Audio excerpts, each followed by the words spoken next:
We're going live.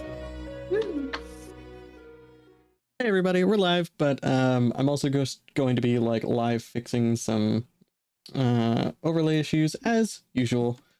As you know, what's life without a little overlay edit it in problem? post, it's fine. I don't know how to edit and post. Don't promise them that. Don't make promises I can't keep. I mean, but it's not your promise. Like, yeah, I know how to do them. I didn't say you know how to do them. You don't have to promise anybody anything. That's fair. Okay, now to do a little boogie stop shuffle here.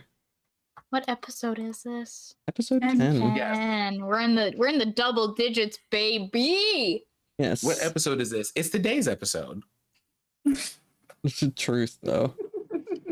I title the sessions our episodes in my notes, so I know exactly what went down during the episode. All right. Hi, we exist, everyone. That's debatable. We only exist, according to superstring theory upon observation and not at any other time. That was a deep cut science joke, and I appreciate it. With all of us, or at least 80% of the cast having like a partly they pronoun, we are a liminal existence at best. You're not wrong. All right. So, welcome everybody. It's another Sunday. It's another episode of Weekends. So let's just go through and quickly do the thing in overlay order. Sin, Rainy, Road, Nins. Tell people where they can find you and your pronouns and all the things.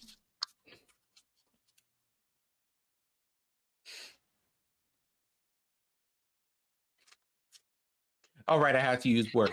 So, hi, my name is Syrinscape.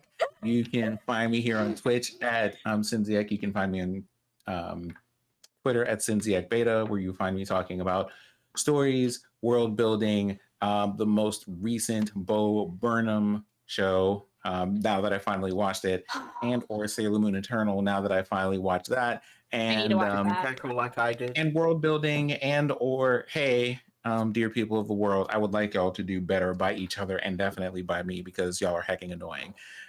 And of course, I am playing Rue, the Dreamwalker. Both of our pronouns are he and they, and I am pretty sure there's going to be nonsense shenanigans and probably trouble. Oh, hi everyone. I'm Rainy. My pronouns are she, they, and actually, you know what? We're going to change it up a little bit. Alyssa's pronouns will also be she, they from going on now. So, we share pronouns. Yay! Cool. You can find me here on... Oh, actually, you can't find me here on twitch.tv/RainyKeys because I'm not streaming for ever. And a bit. And you can also find me screaming into the void Twitter, which is Rained Keys.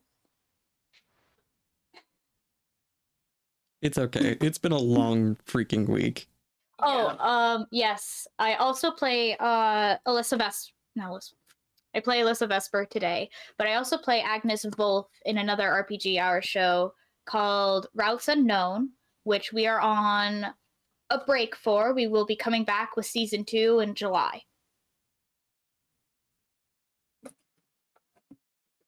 Hey y'all, I'm Monroe. My pronouns are he, they, and I play Danica, whose pronouns are she, they. And I am a TTRPG writer, designer, editor, and sensitivity reader. And you can find me on Twitter at Monroe98, just doing whatever the hell I do, honestly, at this point. I don't know.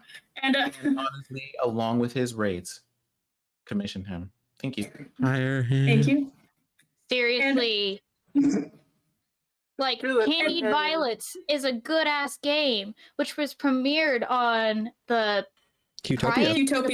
Yeah, Utopia. Utopia had the brunch. It was so good. It was everything I wanted. Wait, speaking of Candied Violets, my games are on sale for Pride at monroeroad.itch, so check them out. Buy them. Hello, It is I, Cozy Bins, here for a third appearance this week. You can find me at Ninbins, I suppose. Or in a blanket. Or here, every other week. That is all. And hi, I'm Eric, aka Eldritch Crow, your resident he-they court jester of the They Empire. And I'll be the narrator as usual. As usual, this episode and this show are brought to you by RPG Hour, and the upcoming soundboards are brought to you by Syrinscape Studios. We've got a lot of fun things coming up. And fun fact, if you want to get more access to, behind the scenes things and extra things for the TTRPGs I write, including Ether, you can use !Guild and join my Guilded server. And if you drop a sub, you'll get access to all the extra things, including the stat block for the Urdrex, which our party got to have some fun with a couple episodes ago. So, that said, let's get to it, shall we? No, I need y'all to do like another 30 seconds of commercials because I need water. I mean, I suppose I can do a 30-second commercial of, I do have art commissions open. I always forget that those are a thing. While I do have, I have 3 on my docket already, but I am still open for character portrait, character bust portraits. Those I have an unlimited number for in terms of Commission them. Commission Rainy. Oh, also, Ether, the system we're playing today, is on sale for Pride. Yeah, I don't forget your Pride sale. I tossed Ether and its 2 expansions, Chasing Horizons, which is airship rules, and Domains and Rulers for mass warfare and things, into a nice little bundle for the rest of Pride. So it's available all June for half off. Go and enjoy. And now that our Sunflower Softener in residence has returned, we can begin. So last time, you all got to meet the sort of, I wouldn't say ruling council, but the guiding council of Thornwood Bastion. You all spoke to Danica's brother as well about the tattoo that he apparently put on someone who might supposedly be one of our villains, who we referred to as, I believe I called him Ezra. Ezra or Esri? Esri. Knew it was one of the two. So this particular potentially villainous figure was referred to as Esri in that conversation. And Danica went about seeing their family and seeing their siblings and things. Benat joined Danica's mother over at the hospital, just sort of helping out, working on things. And y'all met Silk Mother, the head of Thornwood Bastion's group of Navanaiads, who is a giant fey silk moth, who was quite an interesting conversation. You all reported the goings-on with the Urdrex to Silk Mother and the council, and then made your way out into the inverted forest, because you Before causing a whole bunch of trouble, because I gave Silk Mother a thing and he was just like, this is interesting. True. Very And the true. only reason why we went out into the forest was because Alyssa wouldn't shut up about it, and thus would have eventually wandered on her own. Mm-hmm. So to prevent Alyssa being a woods wandering gremlin, the party accompanied Alyssa to go discover what was some sort of, shall we say, nexus of death and dream-related magics. And as you all were going through the woods, Rue also experienced some of this nexus and was able to detect it as well. You found yourselves at the entrance to a cave, which caused some mild panic, and then, after some clarification on my part, less panic, but still curiosity. Mostly panic. Wherein you found a stone spiral staircase that led up to a door. And on this door was sort of a triple Venn diagram of circles. And as certain members of the party approached in a certain order, words popped up on the door. And the statements were, that which lives dreams, that which dreams dies, and that which dies is remembered. And as that last line flared with a bit of magical energy, the door started to split and slide open. And now, we begin. Danica, Mm-hmm. you find yourself sitting in the doorway of a market building in Twin Creeks with your sketchbook in your lap, your hair pinned back by your usual glass butterfly pins, and watching as folks cross through the market around you. As usual, you've taken up a post this early morning, deciding to people watch and sketch anyone interesting that might go by. Barry, you also find yourself in Twin Creeks, out at the edge of town, helping some farmers to coax their local orchards into uprooting themselves and moving into a more convenient location to the town, both safer and easier to manage for them. Fun. Alyssa, you find yourself wandering through town with your head on a bit of a swivel, keeping an eye for any sort of danger, and making sure that the particular group of local children following you and whispering don't get a chance to ask any questions. And Rue, you've awoken outside of town beneath a tree, retrieved a small sprig,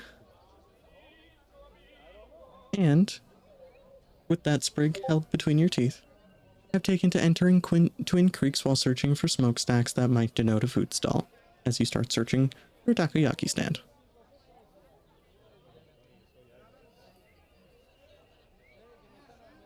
Danica, as you're sitting there people watching in town, you see your parents walk by, arm in arm, and they wave to you, say hello, and keep on going. Oh, we have lost a Rainy. Aha. Sorry, that was an accident on my part. I did an in. Haha, wrong. I love how it's now just known as doing an end. Hold on. I I'm have sorry, to pull Nin. some musical chairs. That's terrible Okay, to I you. did on RPG Hours podcast the other day. The wrong button. Boop, Mhm. boop, doop. The wrong button. So, Apologies. bro, your parents walk by, arm in arm, and they sort of just wave, and you can tell that your mother and your father are actually heading off to the local hospital. Nins, you see, or Barry, I should say, you see your friend Willow walk by, accompanied by Starlily, the antlered, more deer-like Navaniad, and they have also been assisting the farmers with you. Rainy, as Alyssa walks through town, Alyssa sees Agon in Gleamwarden leathers across the way taking a patrol. And you also see a few other people from Blackwater marching through the crowd. And Rue, as you enter town and you find the food stalls and the market, you see some familiar faces from your hometown. Old Marge is running the takoyaki stand, and a few other folks that you would see around town and perhaps interact with in passing are setting up their own stalls to sell produce and various other things as well. But this is Twin Creeks and not my hometown, or am I also seeing people from my hometown in Twin Creeks? The latter. The latter. And you are seeing them as though they live here. As though they are not out of place. I don't like this one bit. Well, I'm going to walk into town, and I'm going to stop by a stall, a particular stall. At the stall, there should be a person who is adorned in lilacs and purples, is wearing a headband and has a pet ferret who is either napping by or roaming around the counter. Yes, indeed. Now, remind me, this person's presentation, are they fairly androgynous? Are they masked? Are they femme? Oh, this person? Yes. This person is very much in between. Like, they're not intentionally androgynous. They're just they just wear the fashions that they like. Okay, fair enough. So you approach, and also just remind me of their name because I didn't have them pulled up for this particular interaction. Oh no, that's fine because I happen to have them pulled up for this particular interaction. Their name is Mez Camareth, and Mez being their title, MX Camareth. Very well. And you see that Mez Camareth is just sort of tying on their particular headband of choice for the day. And you can see that their headband is actually today in a reverse color scheme to the rest of their outfit. So where the rest of their outfit is majority purple with white accents, the headband is majority white with purple accents. Probably along with their a giant Matsuri fan. I don't know if you know what I mean by a Matsuri fan, but they have a Matsuri fan. Yes, indeed. And Mez Camareth sees you approach and says, "Oh, hello, Rue. Glad to see you today. Taking your usual jaunt down, or through town, I should say." Well, in as much as I jog anywhere, it has been quite some time. I was not aware that you were taking your restaurant on the road. On the road? What do you mean? I've always been here. Rue, have you been sleeping all right? Well, after a manner of speaking, but how did you end up here? And when I say here, where is here actually, now that I think about it? Twin Creeks? Your hometown? Our hometown? We live here, Rue. Your parents are right up the road. Second house on the left. Are you sure you're okay? And Mez Camareth like reaches out to do the classic like back of the hand to the forehead to see if you have a fever. I go pick up the ferret. The ferret tries to fight you at first, but makes a poor showing of it.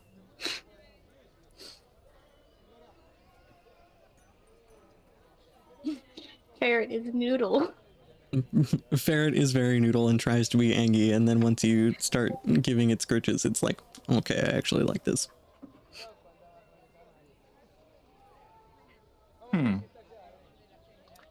Interesting. How long have you lived in Twin Creeks?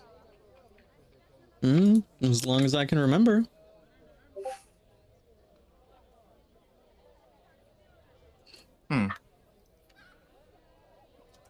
So, what ramen do you have on the menu today?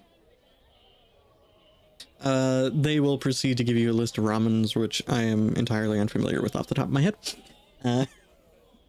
So, you'll more than likely get to pick either a personal special set out for the day, most likely based on something like eggplant, or a regular favorite of yours. Shoyu or tonkatsu? Yes. Both. Chashu on this one, but we're going to have we're going to have some of that, and just to humor me, why don't you tell me a story about what's been going on around here as of late? Well, town's been prepping for the local orchard festival. We've had a good harvest this year.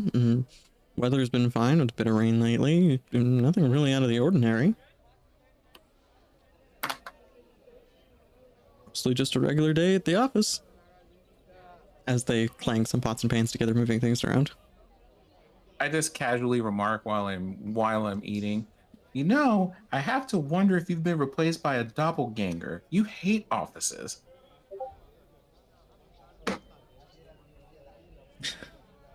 Miss Gareth just kind of gives a low, chortling laugh and just says, a laugh, unfortunately, I cannot replicate, and just says, I do hate offices, but I also love an accurate idiom.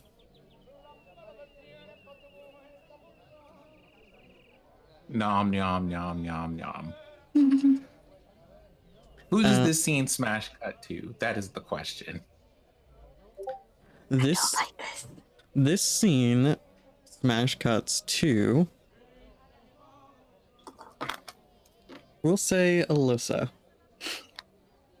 You see a few people you recognize. Tanek the farrier, who used to work on your family's horses.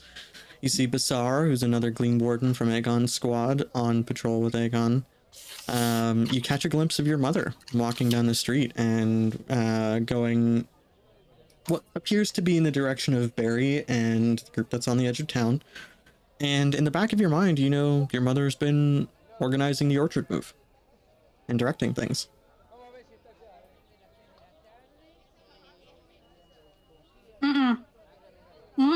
Danica, Don't like you this. can see smoke off in the distance start up from where you know your father's forge is. This isn't right. At any point in time, any one of you could cross each other's paths in the market, by the way. Alyssa takes a note of her mom and notes that, like, back of the head talk and just sits there for a second. No, that's not, no. What year is it? What year is it? If anybody happens by me, I'll be eating and happy to talk to anybody who comes by. Actually, that's what Alyssa's going to do, is search out for Rue. It's very easy to find Rue. Actually, question. Would Alyssa be masked and veiled in this encounter, Crow? Or would Yes. it not? Would she not? Yes, she would. She would appear as she sees fit.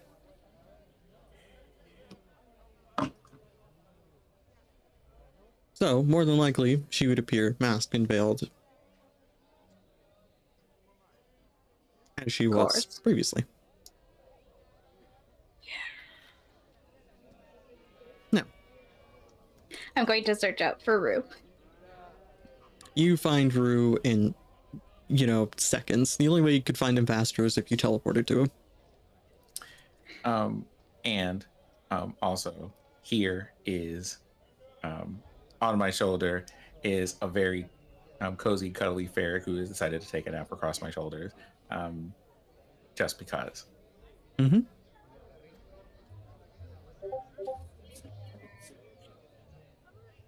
Rue. Okay, good. Good. Bye, whatever. What year is it? I finished, you just see me pick up this bowl and drink the rest of the soup from the ramen and place that down. And then I just kind of turn and go, scratching ferret here.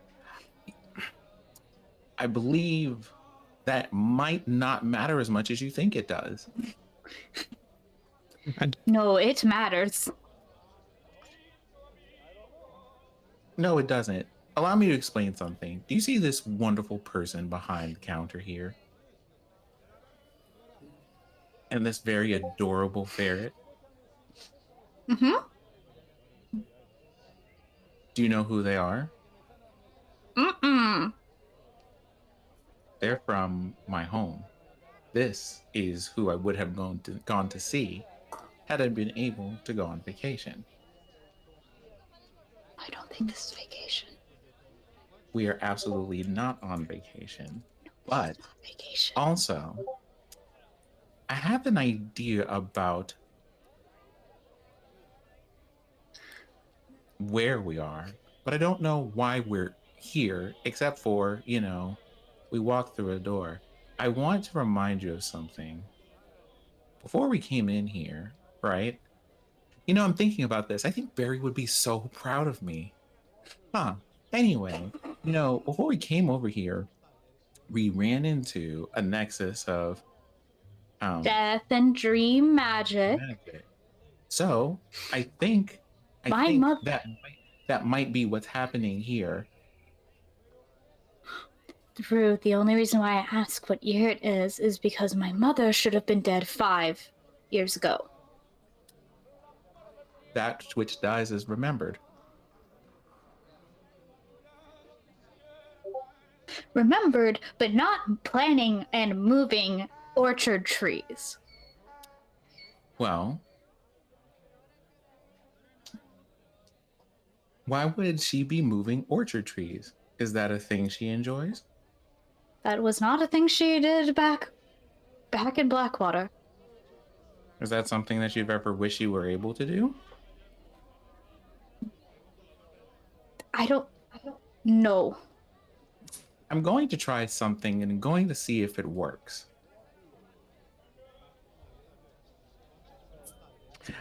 Ms. Camareth, Yes, dear. I have a sleepy ferret for you. I also have some friends I'm going to retrieve because if there's anything better than me having your ramen, it's more people having your ramen. Very true.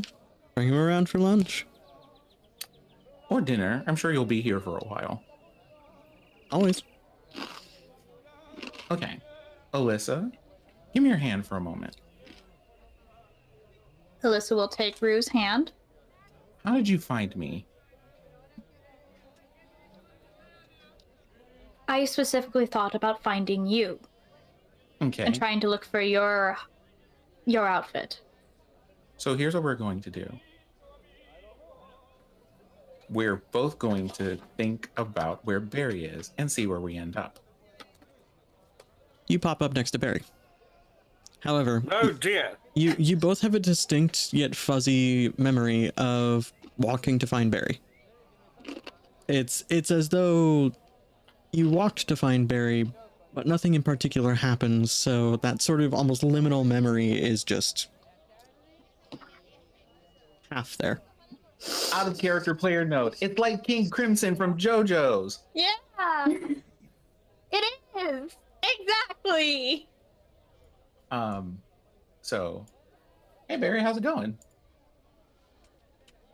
Barry pulls out a tuning fork and he just knocks it against Rue's head and listens. Ow, but okay.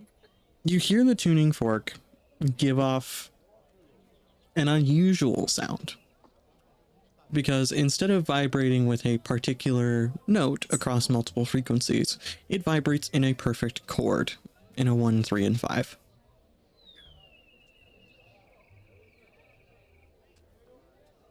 Right. Okay. We're in a sort of ephemeral existence. Aye, that we are. But it has good ramen, by the way. Great. Let's go get Rue. Hi, I'm here. Here. Here. Danica. Oh.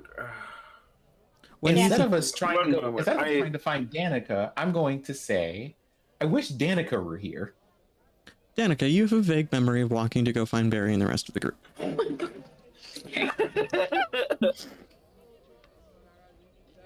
I warned Hi, y'all that it Danica. would be shenanigans.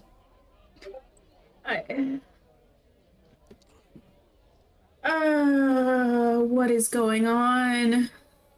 Whatever we want to, apparently. I We found you by wishing that you were here. We found Barry that wishing we were where Barry was. Alyssa found me by wishing she knew where I was. And my mother, who is supposed to be dead, is alive. Algon is alive. Algon's group is alive. I didn't. A gourmand. my from parents are here. A gourmand from my hometown, who I love very much, is also here with their pet ferret and really delicious ramen.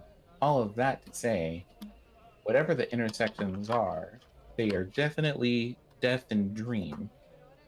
And I suppose that means, in the most terrible of possible possibilities, we could unmake this town and remake it in any way that we want. How about let's not? Rue, Yeah. as you say that, you have a vision. Shit. Become And within this vision, you see a black and broad plume of smoke appear on the other edge of town.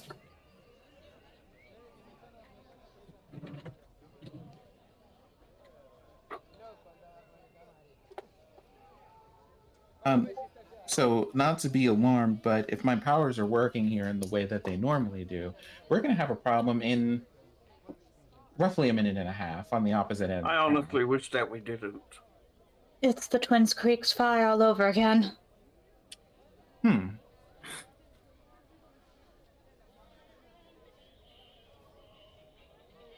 I don't like this. I don't. Wait, I had my sword when we walked through the door.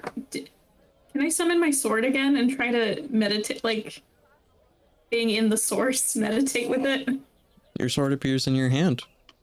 You feel no connection or response to your meditation.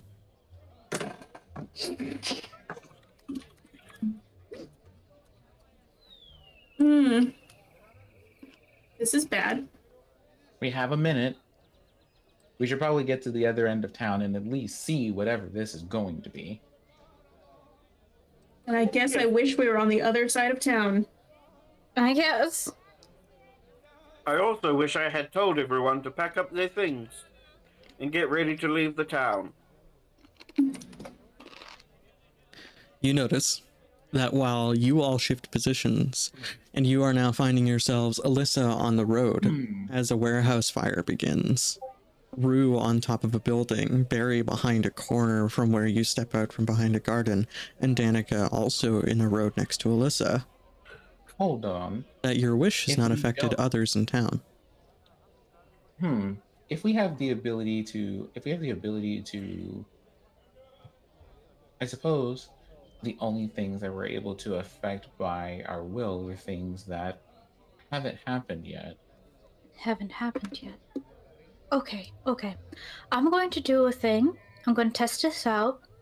Danica, you might want to step a few paces to the other side. Stepping away. Alyssa is going to grab for the bow and the arrows. Your bow and arrows are with you. Yeah, I know this, but she's going to grab for them, and as she's grabbing for the arrow, she's going to specifically drag it across the flagstones of the street, creating a spark, and using that spark to like try and manipulate it. What she's going to be doing is she's going to be firing a warning shot into the air in a way that only her mother and Agon would know what it is. It's a signal fire. Absolutely. You fire the arrow, the signal arrow goes off, and alarms start ringing across town as it gets noticed. Wait a minute. If this is the space that we think it is, where is the beacon? Alyssa, as you once did in the town of Twin Creeks, as you are sprinting through town to reach the other side, you pass the beacon lantern in the middle of town, which is currently empty. As I was saying a moment ago, Barry, you once again, almost unbidden, find yourself teleported to a small garden behind a home on the other side of town, and you can see the plume of smoke rising from around the corner. Danica, I believe you were teleported with Rue. And so you found yourself initially on a rooftop and then later on the street. Once again, you all have this feeling of knowing what you did to get to these places, but only half remembering them. And you see an on fire collapsing warehouse ahead of you, as well as a few silhouetted shapes on the horizon in the distance.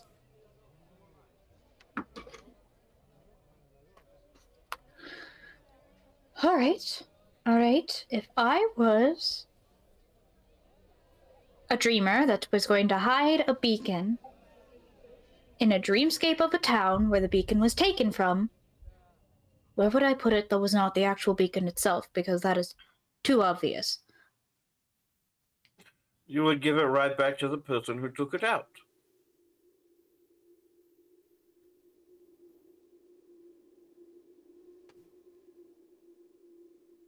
Zarina.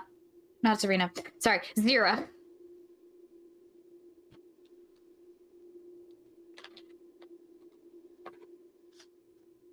We need to find Zira.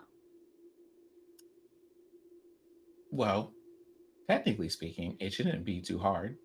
Just think about Zira, and I'm pretty sure if anything works in the way that it has worked so far, you'll find her within moments. And indeed, you find Zero running past you, leading part of the evacuation to get people away from the warehouse.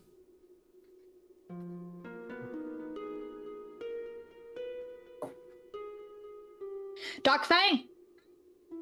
Yeah. What do you need?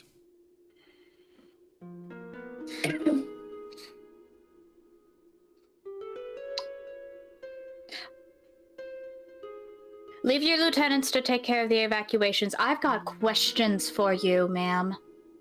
Do we have the time? Banehorde's here. And I wonder why. The beacon's gone. I know, I'm looking for it currently. Now you can either come along and help, or you can start firing at those things on the horizon. Take your pick. And Zero starts walking off.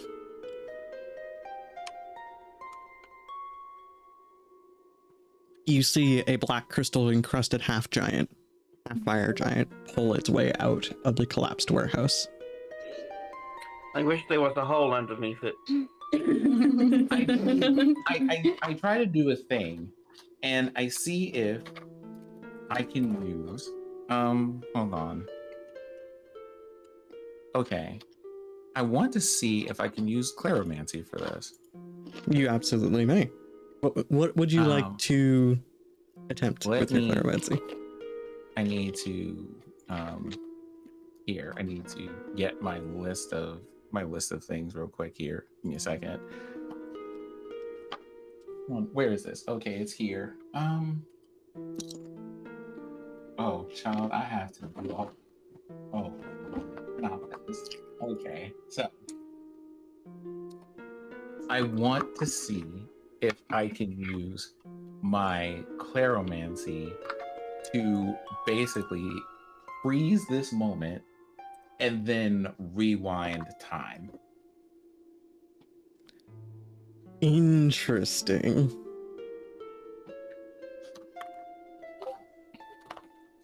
Because as a person who is like a dream walker, I would think that I would have like a stronger resonance with the power of this space than most, because I'm a lucid dreamer. Indeed you are. I would say, don't even make a play for this. Just spend one potential and it happens. Okay. So, the question I'll ask you, Sin, is one, how far are you rewinding things? And two, do you want the others of the party to know you've rewound things? I want specifically a whole thing to happen where, as Alyssa's is being frustrated with Zira, and as Barry and Danica are kind of looking at all these situations and going on and wondering what to do, like they could see a literal column of mint green light coming from where I'm standing. And they watch everything except for them go in reverse. This happens. For, let's just say, we're going to rewind the clock by half an hour.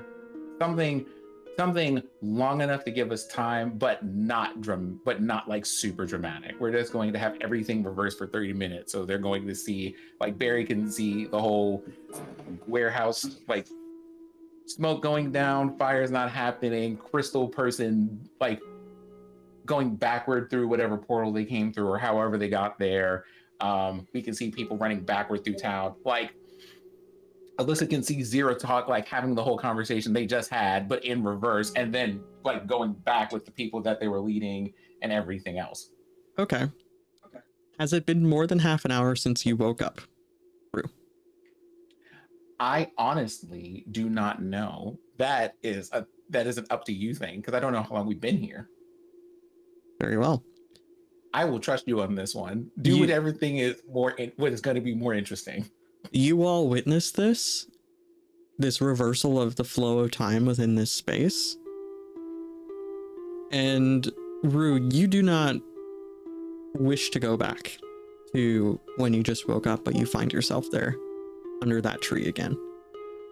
Danica, you find yourself on the stoop of that building with your sketchbook in your lap. Barry, you find yourself on the edge of town moving orchards. Alyssa, you're wandering through town, avoiding the little kids. You all remember what just happened. Nope. I know I don't need to use liminence to do this, so I just kind of walk into town, and then I'm like, right, Camarith, and just go and, give them a greeting and say, I will take one bowl of the usual. Unfortunately, I can't stay long, but always long enough for a bowl. I'll be taking this bowl. I promise I'll bring it back.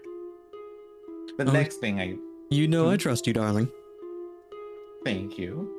And then while I'm turn around and eating the bowl, I'm like, right. And I'm just going to walk absently, but just knowing how this whole thing is going to go, I'm like, Alyssa. You're in front of Alyssa. Hey, how's it going? Don't waste time. We only get one of these as far as I know. Go and find Zero. You know that's the person that you're looking for. Got it. And I would remind you, remember the thing that we found was being transported through people's brains. You might want to find a way to get into her dream space. Good luck. I'm going to go and talk to Barry. You ask a necromancer to do a dreamwalker's job, I swear. If you need me to come back, you could just say that, and I leave. Rue, I'm gonna with hold Barry. down Zero. Alyssa, you're with Zero. Hey Barry, Yes. in approximately Oh wait, one moment. Pulls out the tuning fork, knocks himself. well, I mean, you don't have to repeat that exactly. See, I have ramen this time, but also, you should make your way to the warehouse. Instead of knocking you, he knocks himself. Like the Barry, your tuning fork gives off a 4-note chord. You will want to make your way to the warehouse around the way. It seems that we'll be expecting guests there.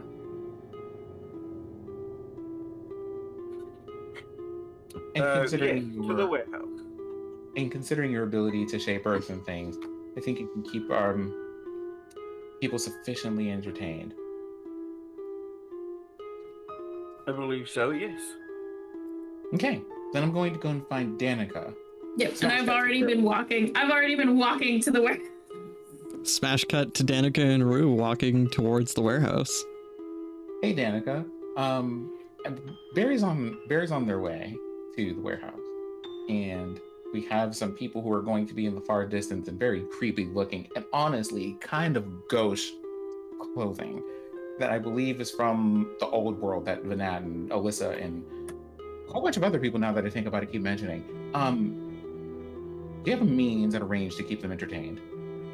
I already have my sword drawn. And I just hold it up. A blessing upon you. Now, to do what Alyssa said I should do, and I suppose do a dream walker's job, because a good deed never goes unpunished. As I finish this bowl of ramen. Alyssa, yes. you find Zero. Zero's doing their job. Patrolling through town. Zero, I need to talk with you. Yeah, what's up? All right. And I'm just gonna pull her aside, closer to I'm going to do an eerie smash cut to what happened during the caravan. Alyssa's going to pull her aside into a darker alleyway and just use the shadows to cordon off the space. Okay. You do so. You are not real. So this won't bother me. But you have done something to this town Zero just looks at that you I will and just not says, abide by. Vesper, are you okay? You seem a little cracked.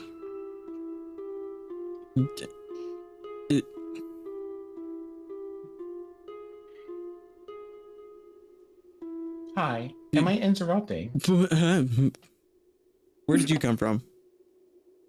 This is my friend Rue, and we're going to be taking a crack through your brain.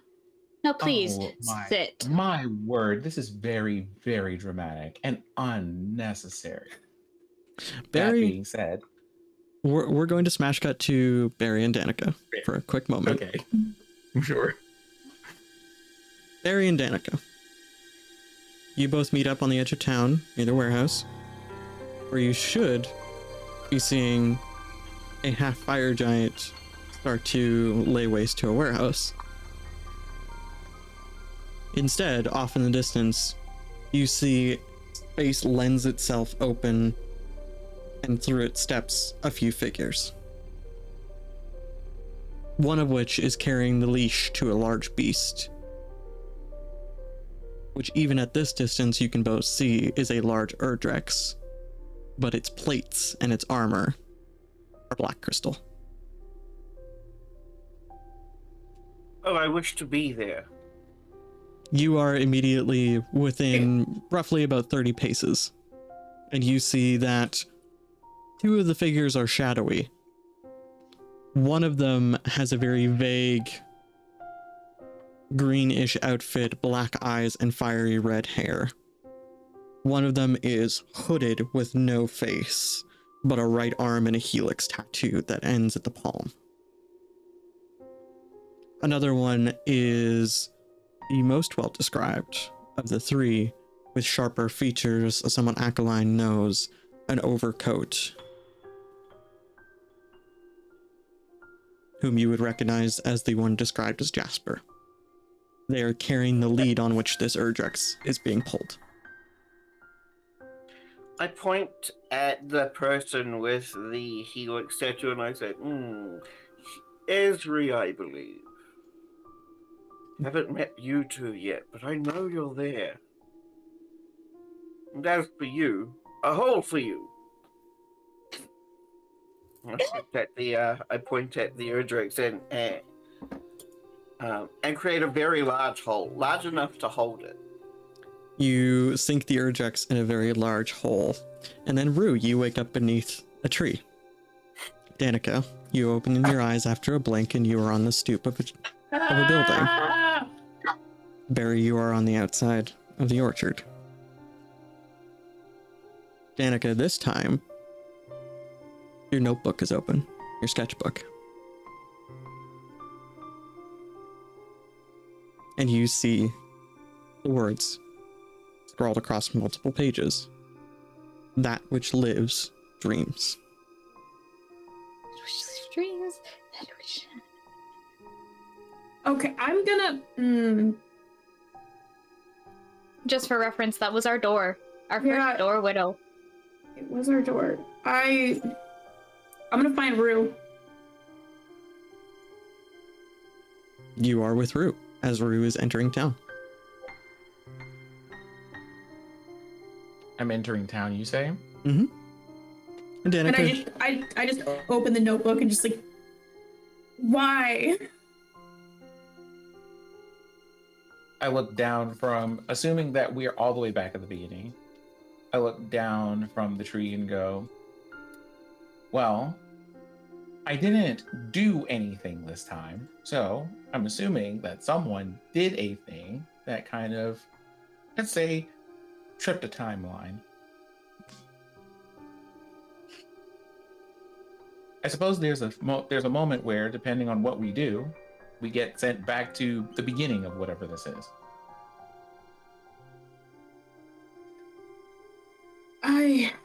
Which isn't really all that unusual for me now that I think about it. But for all of you, I imagine that this is very unnerving. Yeah, especially because I don't get anything with this, and I summon my sword. What do you mean you don't get anything with this? Is it an antenna? Does it summon food? What does it do? Barry wishes to appear at the lantern. Barry appears at the lantern. Funny enough, that's where Alyssa was gonna go. Currently, this close to the timeline of events, the lantern would still have a crystal in it. Barry grows a tree around the lantern. Barry grows a tree around the lantern.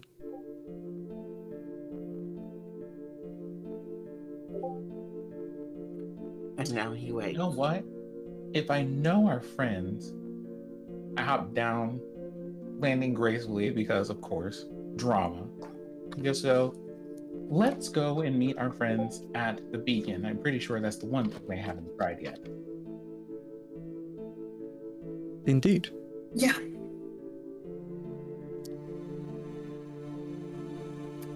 If we get to the beacon before anything happens, I would like to use soul forging. You'd reach the beacon almost immediately. Okay. Is the crystal still here? The crystal is still Barry's here. got a tree around it. Barry has a tree around it. Alyssa, I would assume you've probably joined up with them at this point, because I assume the budding panic almost instantly teleports you to one of the other party members. No, actually, I was going for the beacon itself this second time around because it seemed like confronting Zero directly doesn't work because Zero doesn't know it's going to be put in her dream. I would like to commune with the crystal. Probably by touching the tree. I would like to use soul forging. You use your soul forging and you reach out with your senses. And you feel nothing but that nexus of death and dream magic call back to you. There is nothing with which to commune outside of that nexus of power.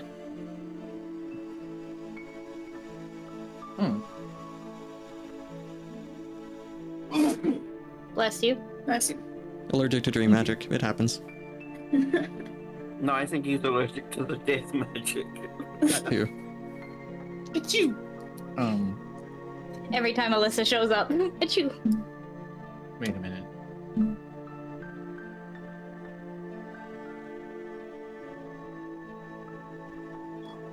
Oh, by the way, I saw...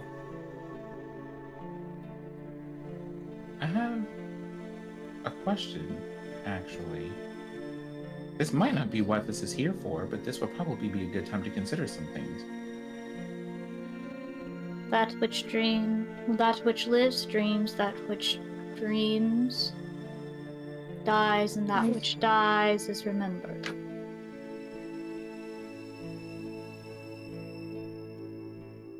Do we have to come here in a certain order? Is there an order we have to be doing things in? I don't think so. But is there something that perhaps people have to accept about what this place is? I bonk Alyssa on the head with a tuning fork. You bonk Alyssa on the head with a tuning fork and get that 4-note chord. Okay. Alyssa's a 4. Sorry, I'm having trouble connecting to the internet. It looks like an issue with the router. Nobody asked you. Go away, Siri. That was hilarious. That's just what Rue gets back when he tries to connect with the crystal, by the way. It's just I'm that. sorry, that was my mother's boyfriend's smart TV. Our internet is being, but I didn't know it was gonna do that. I'm sorry. I'm sorry. And then I bonk Danica on the head. Danica also gives off that 4-note chord. Bonkaroo once more. I bonk her once more. 4-note chord. Each one of you gives off that same chord. It seems the tuning fork. Something about the tuning fork has altered since Rue forcefully rewound the scenario. This is our 4th time Ooh. through. But as I was going back to what I was saying, I would like to make a spiritualism check with the Nexus. Okay. What are you attempting to do? Is it simply reaching I'm out? attempting to commune with it and figure out exactly what's going on. Okay, I'll say this happens somewhat simultaneously as Rue's communion with the Nexus as well. Rue, you hear a raspy, whisperish voice say, "That which lives dreams." Alyssa, you hear, "That which dreams dies."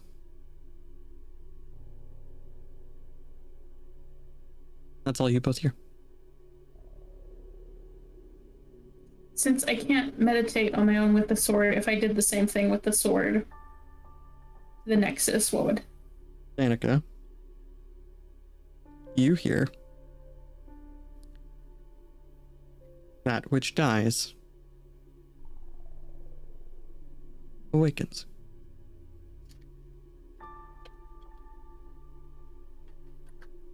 That which dies. That wasn't our door.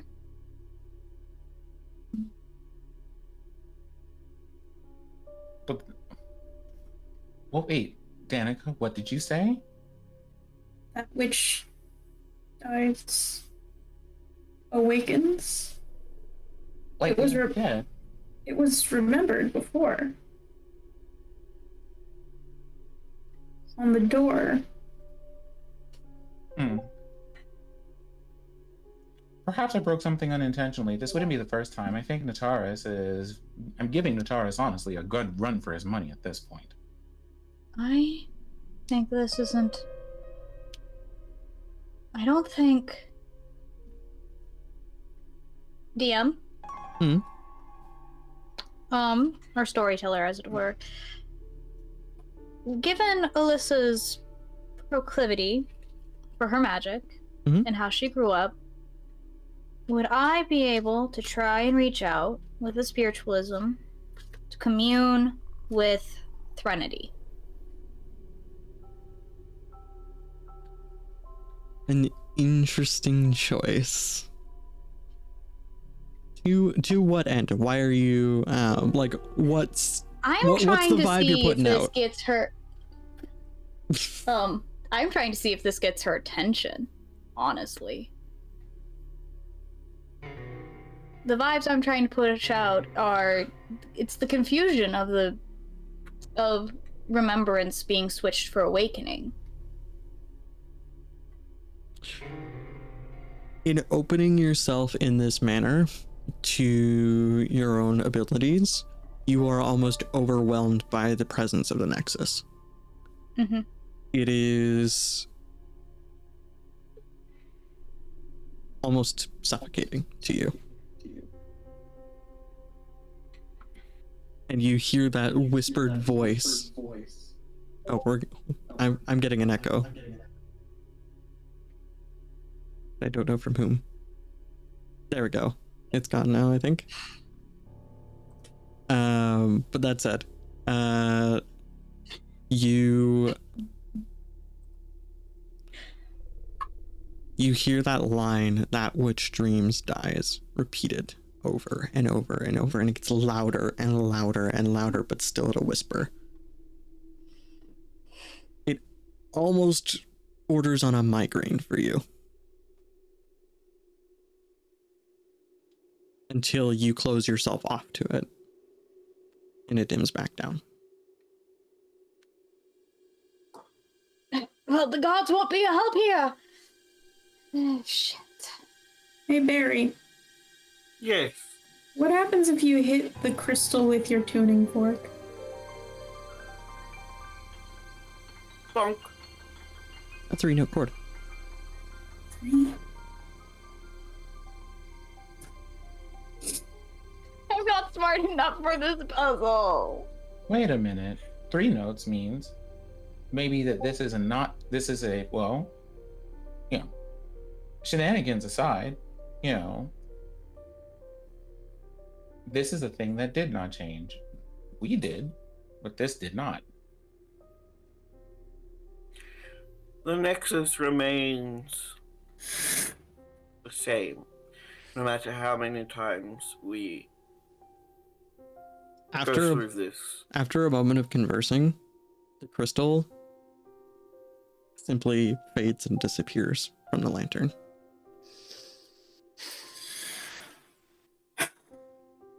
Dark Fang.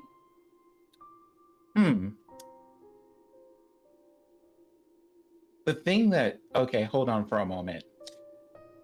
The verse that I got was that which dreams dies.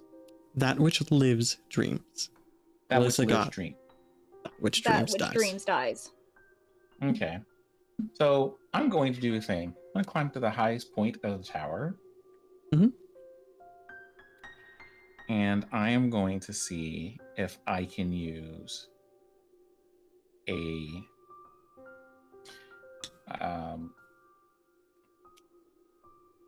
like there my guessing here is that for each person in this room, there is something happening in this town that they're meant for, or that they resonate with, or something like this. We've tried interacting with a whole bunch of different things, and at some point interacting with something we're not supposed to sends us back to the beginning in one way or another. So I'm going to see if I can use soul forging to figure out what in town I should actually be bothering with.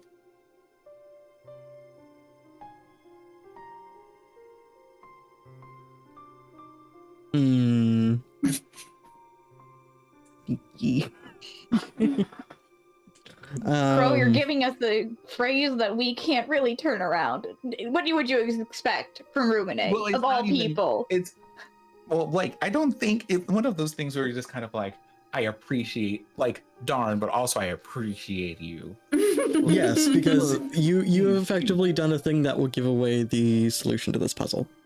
So in that, if you want, you know, out of respect to the DM, if you so wish, you can DM me the thing instead of telling me the thing.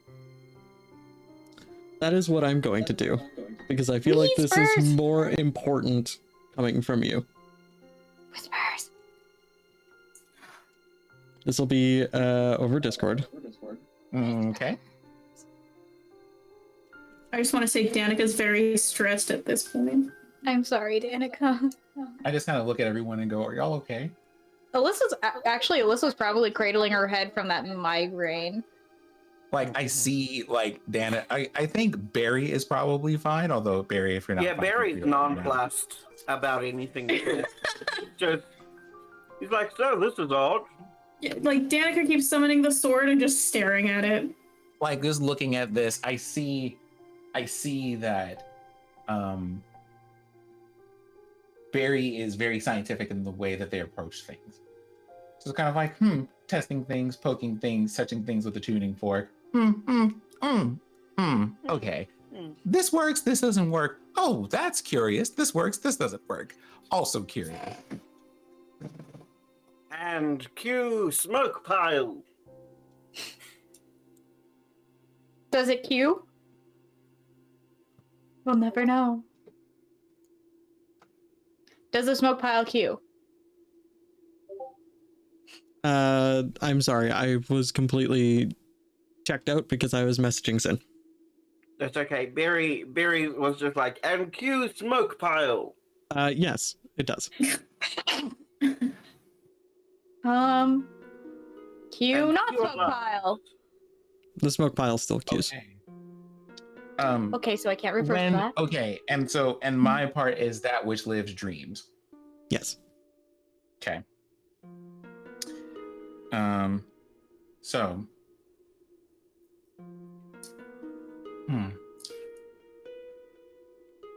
Cue screaming. I see.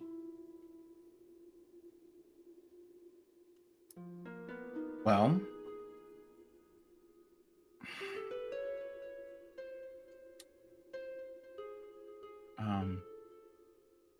I think I have an idea of what to do, but it's not going to necessarily make a great deal of sense to you.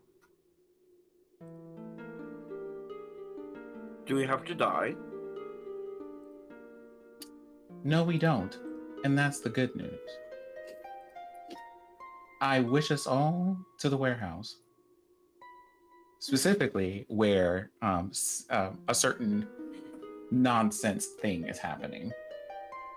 You all appear in the warehouse as a half fire giant clutches a now spreading crystal in his right arm. Everyone listen carefully, because thinking about it, if you do this correctly, I'll only have to tell you once. The crystal reaches the shoulder, reaches the neck, and as it reaches the heart, there is an explosion of flame in the room. This I is look where at the everyone. fire started. I turn to walk toward the room and just go, remember your lines. I don't have any. Oh, you do. Remember, you figured them out to get us in here in the first place.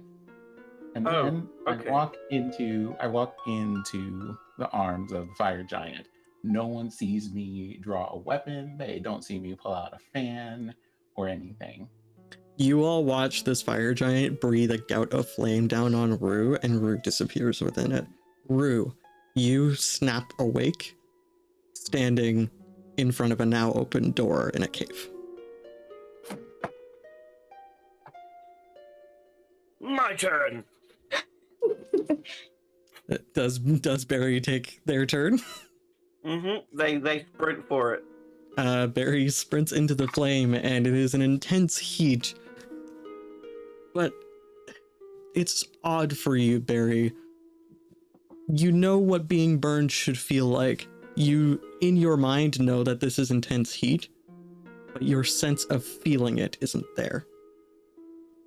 As you're consumed by flame, you snap awake, standing in front of an open door in a cave. Wow, no snap, crackle, and pop. Alyssa just looks over to Danica. That which dreams dies, and that which dies awakens. Seriously? We gotta. And she's just gonna hold out her hand. It's better to go together than alone. At least with me, it shouldn't hurt so bad. I wonder if And the I other two are grab Alyssa's hand. You know, I'd say if I were a betting man, they are. Betting against them would be more fun, but foolish. Yes. Well, I think they'll take a few moments. Danica Just and to bemoan Alyssa. there. Danica and Alyssa snap awake. I hate this door! Well, I see that you both remembered your lines. Wonderful. I hate this door. I hate this door. I hate this door. As you all awaken, I really enjoyed that ramen though, and I got to have it twice. I'm glad you got to have your ramen. I want to go home now. as you all awaken, you see a slight tracery of purple lettering, runic letters appear illusory in form in the air in front of you. Mm-hmm. That which dies is remembered. And then those illusions break and scatter almost a sense of purple-ish fireflies down a hallway that stretches before you. And that is where we're going to take a quick 5-minute break because I need to go to the washroom and get some more water. And we will be right back to discover what's beyond the door. Enjoy this commercial break from our sponsors. Indeed. The wonderful RPG hour.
have two of these.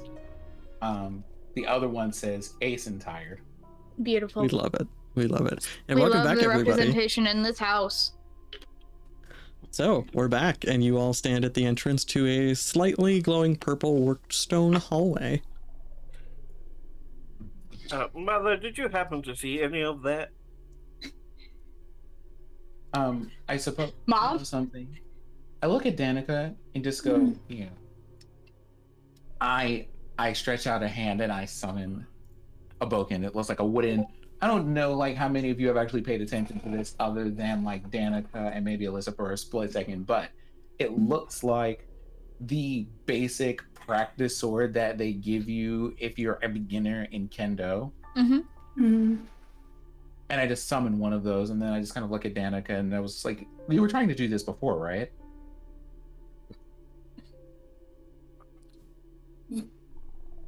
I mean, Why don't yeah. you try now? Why don't you try now and see what happens?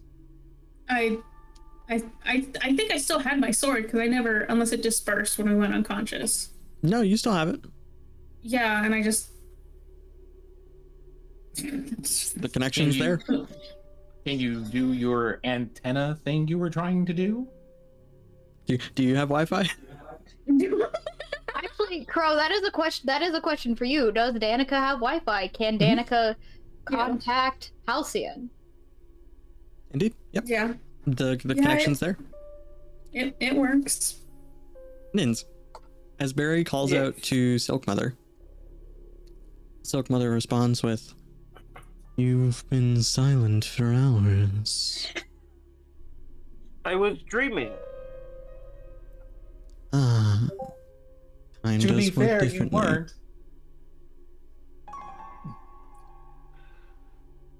Do return as soon as you can.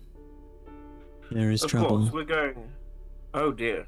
Oh, We're going to see what's happening down here, and then I'll pop us back as quickly as I can.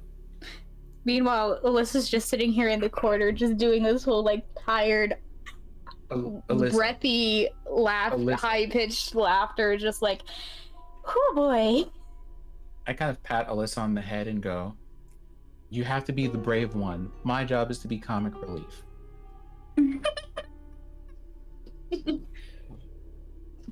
Now then, I believe this what a gun would tell you is what a gun would tell you. Square shoulders, eyes up, we have things to do. Agon pipes up and also says, "I've been trying to wake you up for gods, I don't know how long. Are you alright?" Death and dream magic. Death and dream magic. Silk Mother said we were down for several hours. Well, I suppose that would make sense, all things being considered about the passage of time and the dream space. Yeah. We also need to rush, as there is trouble back at the keep. No. Well then, so then let us go. Yeah. I follow the butterflies. I will like bravely run point for once. Yeah, Rue, you you follow should, the because butterflies. Alyssa's just. And I will be right behind them. You all follow Well, this let's just- hallway. Oh, sorry. Yeah. No, I was just gonna say, Alyssa just looks to Danica and motions her forward because Alyssa is actually going to take off the mask Oh, interesting. to just wipe at her face. Fair enough. But yeah, no, I'll follow close behind. Mm-hmm. Her mask had like an anime sweat drop on it now. It did until it's You- now off. Now I can't help but imagine that Alyssa's mask has like Spider-Man moving eyes. Kind of would. Just are very expressive. Anyways, so you all enter a room. And when you enter, it's not particularly large. It actually looks like maybe a small foyer area, just an entrance room, basically. In the center of the room is a pedestal with a stone slab on it that tapers to a point almost in a very tall, elongated trapezoid. To your left is a door, to your right is a door, and directly in front of you behind the slab is a door. The stone slab comes up to eye height, roughly. and it appears to have some kind of writing on it.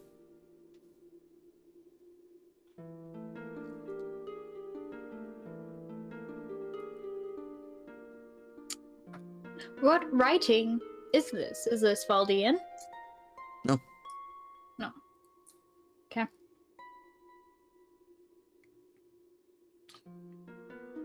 Can anyone read this? I look it over. Barry, you cannot read it. Danica cannot read it. Can I read it?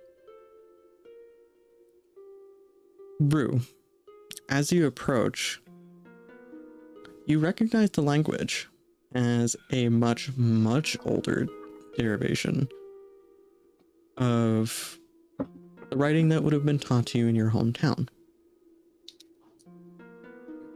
However, as you approach, the purplish, almost insect-like lights that have been following you sift themselves into the tablet, rise off of it, and translate the language for the rest of you. Oh, Once- good. I don't have to do that myself. It's so pretty. It It is. is. You want to know what this reminds me of? Reading Rainbow, where we're following a butterfly for the whole thing. Wasn't intentional, but yeah, I see it now. But what it says is, that which lives dreams, that which dreams dies, that which dies is remembered. You who find yourself here, take up the vigil of the veil. And Vigil you of see the veil. beneath it that 3-circle Venn diagram. Yeah, However- Vigil of the Veil. Within each circle, you see there are runes that magically symbolize 3 things. One rune symbolizes the physical, the material, and the mortal. One rune symbolizes the wild, and a force that governs growth and life. And one rune you all don't recognize, but know it translates to weird. W-Y-R-D. And in this instance, through implication, it represents the force of dreams, consciousness, and sentience.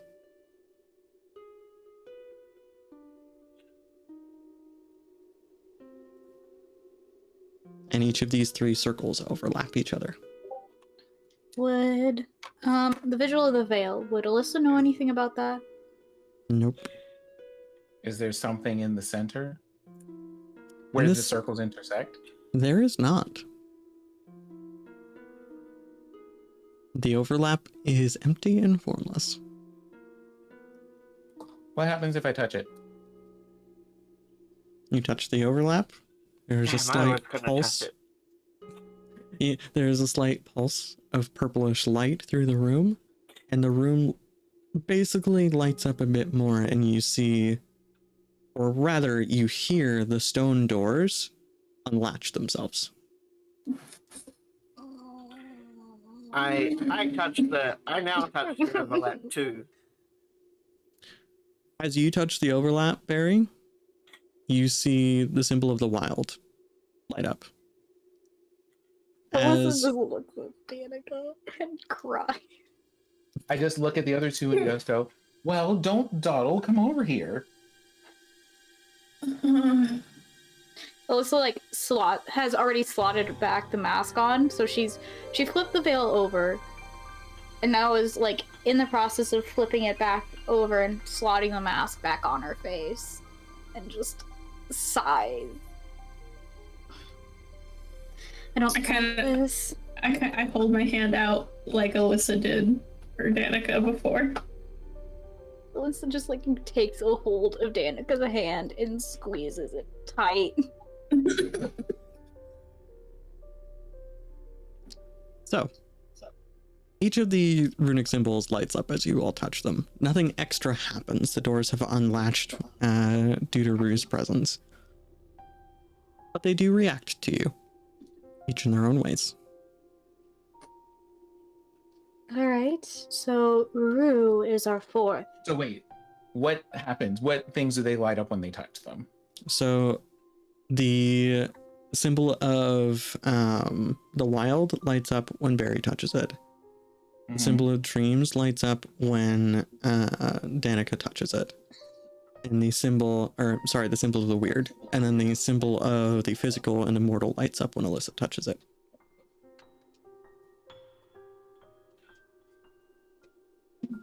Huh. Interesting. This is you here. The interconnection.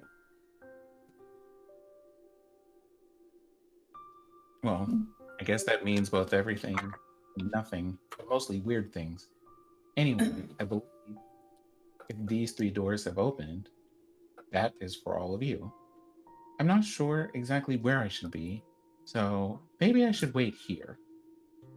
This might be the fourth room. We might need you to unlock the doors for us should something happen. Maybe, but the doors are currently unlocked right now, so... Oh, take your hand off.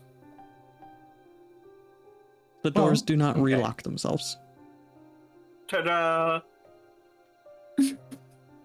Okay, well then, off you go into your respective rooms. I hope they're spacious. I hope they have snacks. Oh, come on. You can't tell me you don't want to see. I can't go into all 3 of these at once. But you can at least choose one to go into. I have not made a single choice about me or my travels for that matter since a very early age, and I have no intention of starting today. Ah, well then good. I shall take point on this and I drag Ruin behind me. Which door do you pick? Left, center, or right? I picked the left one. Are you sure? Isn't that the Okay, Oh, I guess that is the wild door. that is the wild Hey. door. Now, you'll notice that, just to clarify, the doors themselves don't have any markings on them. As you open this door, you find a library. Small and dusty. And Oh my god, it's the best place ever. And rather than books, you find the remains of a few scrolls, the remains of a few pieces of stone that have been carved and etched, and what amounts to 2 effectively vellum-wrapped books. Or sorry, 1 vellum-wrapped book in this instance. Ooh, skin. On a work table. Ooh, skin. These all appear to be extremely old. I'm just gonna burst through the door on the right. I'm just gonna walk right through. The door on the right. You find a bit of an odd area. The room is, for the most part, empty. Except for a table at one end with what appears to be dried ink pots, papers. You find shelves along one side that have small cubbies. And you find cartography equipment. And laid out on the table in front of you is a map. Unfinished. And shifting. Its ink changing and moving across the page.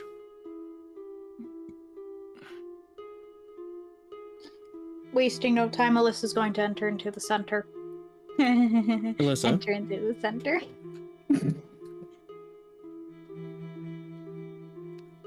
In the center room, you find what appears to be a small anvil, a small forge and bellows, manuals on a work table by the side, along with a few working implements. And leaning on a rack in the back of a room, what appears to be an odd quarterstaff capped with a silvery metal on each end. Mm-hmm. Let's get back to Barry for a moment. Barry and Rue. Barry, as you enter this room, what do you do? I will. I gather all of the materials that I can see that are intact. I put them on the desk. And then I would like to use my it's an ability I don't often use. I would like to use my sigildry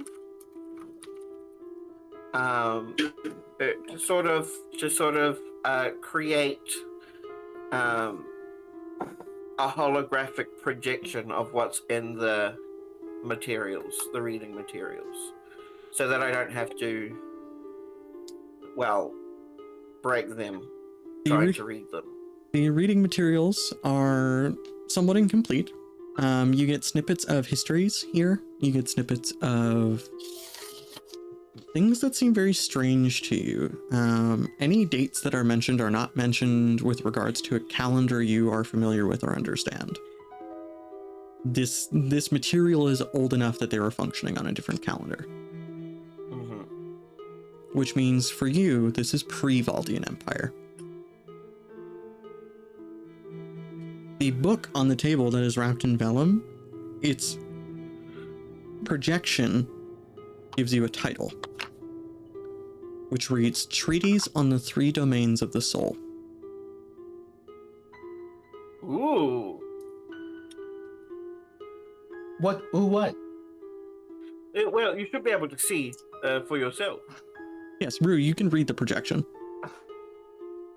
Sort of like I mean, an array of glowing monitors that appear above the for books. me, mostly, like, this room is a room I wasn't expecting to be in. So what I'm doing, right, is watching the stuff that Barry gets excited about in this room full of stuff. So the book projects that title. I'm going to take a moment and jump back to Danica. Danica. In your room, you find that map,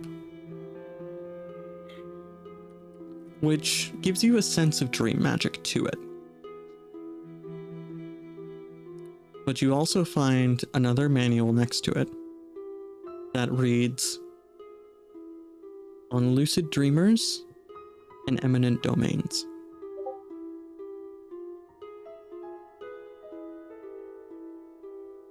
I'm going to pocket that.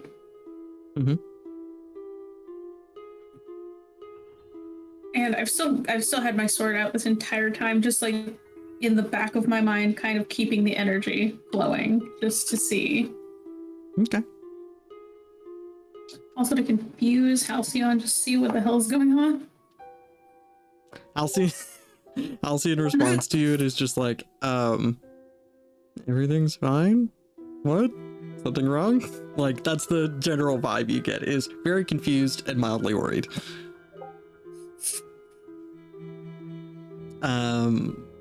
Alyssa, you're in the forge room.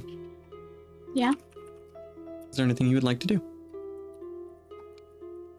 I think I'm going to poke the staff. You poke the staff and it gives you a weird intertwined feeling. It reminds you of home. Not in the overpowering way that initial nexus of magic did, but it has that same strange vibe to it that you recognize as being the product of a mix of death and dream magic. When you poke it, the name of this item is called to your mind. It is known as the Dreamer's Epitaph. The Dreamers? Damn, just leave me alone. I'm trying to record. Air show season. Or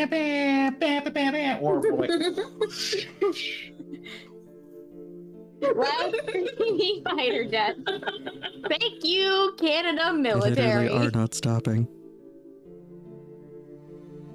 I don't hear them on my end. Anymore. Yeah. Okay, good. One of the most recent ones like shook my house, so I muted myself very quickly. So Dreamer's epitaph.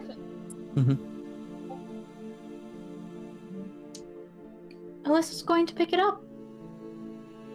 Alyssa, you pick it up, and the staff immediately shifts into a curved bow shape, and from either end of the silver-capped metal, you see a dark, shadowy, almost inky bowstring appear between the 2 points. Uh-huh. Go on, darling. Bro, could you mute yourself for a second? You're getting, like, destroyed by a lawnmower. Yep. Sorry, I just wanted to make sure we're not losing Rady to it. Agon. Lawnmowers. Lawnmowers and fighter jets. The new. Yes, a swarm of bees. Yeah. Bees! So, Barry just turns into a bushel of flowers. it feels comfortable to you, and Agon just says, okay, that's weird. I know, but I'm a little scared if I walk out. I'm tempted to walk out this, but I don't think we should remove anything here. Agon just says, I think you should take it. It feels like home. We shouldn't just leave it here to rot. But it's not rotting, and this is kind of home.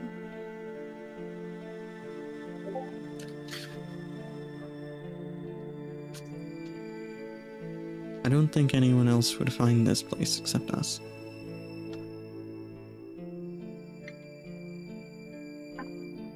And I don't think these things were meant to be here this long.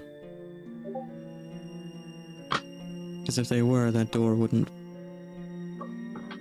It wouldn't have been a door, it would have been a seal.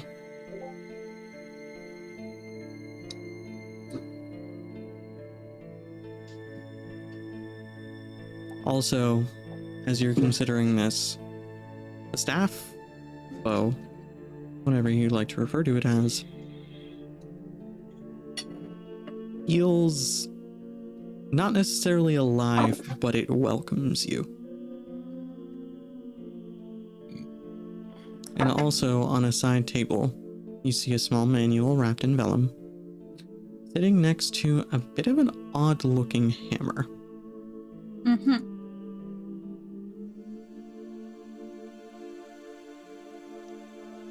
Alyssa's going to lean the weapon to the side. She's going to carefully pick up the hammer and the manual. The manual reads, oh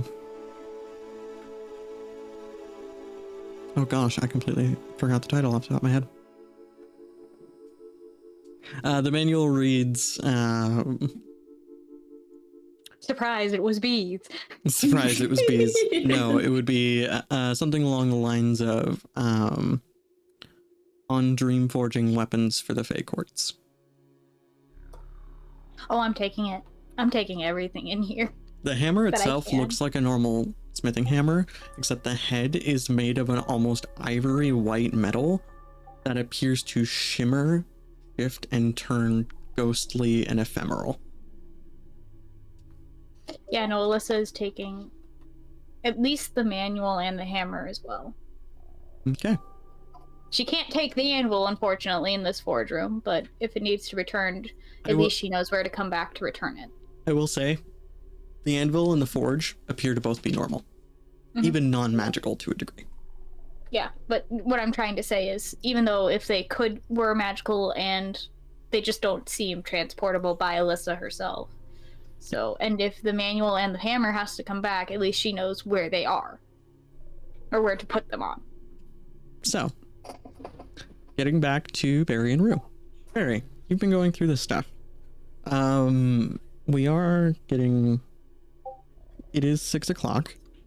So, I'll give you all a rundown of what you found. How about that? And we'll kind of meta this out a little bit so that you know. And then I can give you all more details next session. Known as you were doing your rundown, I will be hoping Barry looked for secrets. You get the sense this place is not necessarily a place of secrets. This is a place of, if you've made it in here, all shall be known to you. Fair enough. So, Barry, you get a history. Somewhat fragmented, of a group known as the Vigil of the Veil, who studied the intersection of what they called the weird, which they deemed the force that governs dreams and consciousness, the wild, and the material plane. They surmised that these were the three aspects required for a person to be a person, for a person to be spiritual and sentient. They also studied the line between life and death and what happens to a spirit after death. And they surmised that the wild is what guides people to an afterlife, as it is the energy of life. They also left materials suggesting that when a person dies, depending on the, we'll say the rough translation would be balance of wild versus weird in their spirit, they may rarely anchor themselves to the dream realm instead of an afterlife and become a spirit of dreams. You would assume that creatures of the dream realm, the Fae and other beings like that, are beings that are either spawned from the weird, the way the wild can spawn elementals and things like that, or they are remnants of people's own piece of the weird scattered back to the dream realm upon death. This vigil was dedicated to studying what they considered the anchors, quote unquote, of the spirit, being that when a person was alive, they were anchored to their physical body. And an important thing that piques your interest is how that anchor shifts in the moment of death, and whether that anchor can be shifted by means other than death as well, to either a dream plane or the afterlife, etc. So that's basically what you get in terms of the vigil. You don't get a sense of how exactly how old they are. You just know they're older than the Valdine Empire. You know, we're talking like pre-currently known history.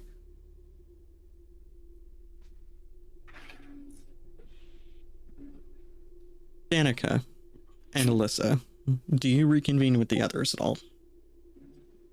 Yeah, I think I would. Okay. In that case, with Barry's help, I will also say that You can't just open a vellum. The skin will flake. also true. Oh, thank you for the raid, Everdreams. We appreciate it. Thank you. We're just about to end up, so I'm giving a rundown of loot. So that's the history you get. Danica, I will say you get very excited to see that forging manual because it teaches a method to forge a weapon that can be taken physically between both the dream realm and the physical. And you find diagrams for your sword inside. Okay. Rue, you become very interested in what Danica found. A tome on lucid dreamers and eminent domains. Does Danica tell me that that is what that's what she found? Yeah, no, this is a sharing party. Alyssa just is very holds on to the new bow. I am very much a fan of, we are always a sharing party, but we always consent even as a sharing party. It is important for me as a player. But that being said, if you do decide to share that, I go, I'd like to have a look at that at some point. Oh, yeah, I kind of figured you'd want it, and I would just hand it over to Rue. In that case, Barry becomes a printer and copies everything down using the paper he makes himself. very well. Thank you, Barry. Rue, I'll give you a short primer on this document. This is. I mean, do you want to do that now, or do you want to do that later? I mean, I do want to It's do it now 5-minute because tactics. I can just give you a quick rundown of this is a study of the abilities of lucid dreamers within the dream realm, and also a study of the construction of eminent domains, which is effectively a lucid dreamer's ability to create a pocket dimension in the dream realm, accessible only by themselves or by those whom they give the key.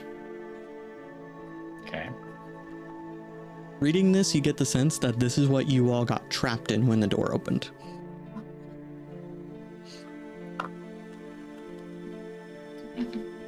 Fucking course it did. So, This is what happened when what now? When we opened the door, we When you got opened the probably door- trapped in an eminent domain. and then I will also, off screen, message you some things that are probably going to pique Rue's interest about that. I am going to, like, I guess my next question would be, wait, whose dream was this? When you're studying this tome, I'll let you know that the person that crafts an eminent domain can choose what opens it and how people are led into it. So in this instance, it was most likely used as a trap. And set. Well, I mean, the kind of the idea of, do these, and this is something that you can answer later, do these, like, everybody's, I feel like everybody's, like, dream, especially if you're a lucid dreamer with the ability to do things, has, like, some kind of signature presence or something to it. Like, this belongs to a person, and there's, like, some kind of indicator of who left this thing behind, like kind of a spiritual residue of some kind. If that is the case for domains like this, because they can be crafted things, I would want to know, but who made it? I don't have that, so I'll come up with that for next time. Okay. That said, we are going to call this the end of the episode, as you all have your loot. So, Sin, Rainy, Ronins, tell people where to find you, and all the things, because I know people have places to be and things to do. I absolutely don't, right? I am not one of these people, but I am Syrinscape, which you can find me here on Twitch as, or you can find me on Twitter as Syrinscape Beta, talking about stories, world building, and how those things intersect with our lives in the real world, because they do. You can also find me here on Mondays and Tuesdays doing gaming things. You can find me here every other Sunday for as long as we have games of ether to play, being Rue, whose pronouns are he, they, the dream walker, the vibe check, all of that thing. And you can also find me on vacation, because I'm probably going to take one in the middle of next week. Oh, fun. Yay. Hi, I'm Rainy, twitch.tv/Rainy Keys. My pronouns are she, they, as well as Alyssa's. Alyssa is our necromancer archer. You can find me somewhere, somehow. I usually scream into the void on Twitter, which is at Rained Keys. And I'm one of the people that actually has places to be right now, so I'm just going to put it to that. Ro, over to you. And with the web. Roll with the web. And with that, I'm Monroe. My pronouns are he, they, and I play Danica, whose pronouns are she, they. And y'all can mostly find me on Twitter at Monroe98, where I talk about honestly anything. And I'm a TTRPG writer, editor, sensitivity reader, and designer, with my games on sale for Pride at monroe.itch. Hire them Do it. and buy his games.